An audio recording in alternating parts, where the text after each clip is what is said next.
Top 5 dangerous பிஸ்கட்னு ஒரு video போட்டேன். எல்லாரும் கமெண்ட்ல என்ன கேட்குறீங்கன்னா, எனக்கு அந்த பிரச்சனை இருக்குது, சாப்பிட்டோன்னா மோஷன் போகுது, டீ குடிச்சாதான் மோஷன் போகுது, ஒரு தம்மு போட்டாதான் மோஷன் போகுது நீங்கள் சொல்கிறீங்க. அது எல்லாமே ஒரு மிகப்பெரிய பிரச்சனைக்கான ஆரம்பம் தான். நல்லா கவனிச்சுக்கோங்க.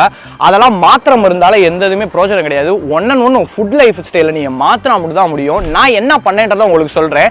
நான் ஃபஸ்ட்டு நைட்டே வந்து பாதாம் பிசினை ஊற போட்டுட்டு காலையில் எம்டி வயிற்றுல அதை குடிச்சிக்கிட்டு இருந்தேன். அதுக்கு எடுத்து கம்பு இருக்குது பார்த்தீங்களா, அதை நான் நல்லா கூலாக்கி அதை ஃபர்மெண்டேஷன் பண்ணி அதில் கேர்டு கிடையாது பட்டர் மில்க் ஆட் பண்ணிவிட்டு நிறைய வெஜிடபிள்ஸ் ஃபைபர் கண்டென்ட் அதிகமாக எடுத்துக்கிட்டேன். இதை நான் 2 வேளை எடுத்துக்கிடுவேன். அதுக்கடுத்து நான் தூங்கும்போது தேங்காய் பால் அதிகமாக எடுத்துக்கிடுவேன். இந்த மாதிரி நான் வந்து கண்டினியூஸாக வந்து ஒரு எனக்கு தெரிஞ்சு ஒரு 123 நாளுக்கு மேலே நான் கண்டிப்பாக பண்ணியிருப்பேன். அந்த டயத்தில் வந்து நான் வந்து ஆயில் ஐட்டம் எடுக்கல, ஃப்ரைட் ஐட்டம் எடுக்கல, எதுவுமே கிடைக்கல. ஏன்னா என் வயிறு வந்து சேரலை. நான் என்ன சாப்பிட்டாலே எனக்கு டயரியா போய்கிட்டே இருந்துச்சு. ஆனால் நான் இப்படி எடுக்கும்போது எனக்கு கொஞ்சம் கொஞ்சமாக ரிசல்ட் வர ஆரம்பிச்சு.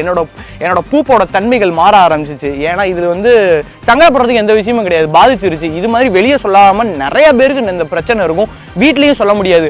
ஐயோ ஒரு தடவை சாப்பிட்டா 4 தடவை பாத்ரூம் போகுதுப்பா, சில நேரம் வந்து டயரியாவாக போய்கிட்டு இருக்கு. இந்த மாதிரி ஒரு விஷயம் உங்களை ஒரு மாதம் நடக்குது, அதுக்கும் மேலே நடக்குது. நீங்கள் கண்டிப்பாக டாக்டர் வந்து பார்த்தே ஆகணும். ஃபஸ்ட்டு நீங்கள் என்ன பண்ணுறீங்கன்னா போய் எண்டோஸ்கோப்பி எடுத்துருங்க. என்ன பிரச்சனையோ, அல்சர் பிரச்சனையாக இருக்கட்டும், என்ன பிரச்சனையாக இருக்கும், எண்டோஸ்கோப்பி எடுத்து அதுக்கு டேப்லெட் எடுத்துக்கிட்டே வரும்போது டாக்டர் சொல்கிற மாதிரி ப்ரிஸ்கிரிப்ஷனில் என்ன இருக்கோ அதை நீங்கள் பார்த்து டேப்லெட் எடுத்துக்கிட்டே வாங்க. அதுக்கு எடுத்து நான் சொல்கிற ஃபுட் ஸ்டைலை நீங்கள் ஃபாலோ பண்ணுங்கள். உங்களுக்கு கண்டிப்பாக போயிருங்க. 100% சொல்கிறேன். ஏன்னா நான் அப்படி ஃபாலோ பண்ணதுக்கப்புறம் நான் வந்து 1.5 வருஷத்துக்கு மேலே ட்ராவல் பண்ணியிருக்கேன்.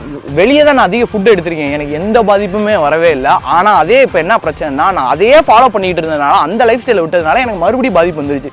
இப்போ நான் என்ன பண்ணுறேன்னா, மறுபடியும் நிறைய சோறு, கஞ்சி மாதிரி இருக்கக்கூடிய பதம் சோறும் நிறைய காய்கறிகளும் நான் சாப்பிட எனக்கு சரியாகிட்டு இருக்கு. தயவு செய்து இந்த டீ சாப்பிட்டா தான் மோஷன் போகும், அடிக்கடி மோஷன் பண்ணுறவங்க இவங்களாம் உஷாராக இருந்துக்கோங்க. அதுக்கடுத்து வந்துச்சுன்னா நீங்கள் நினச்சது எதுவுமே சாப்பிட முடியாது. ஐபிஎஸ் ப்ராப்ளம் இருக்கட்டும், அல்சர் ப்ராப்ளம் மட்டும் எதாக வேணாலும் இருக்கட்டும், தயவு செய்து ஷேர் பண்ணி விடுங்க.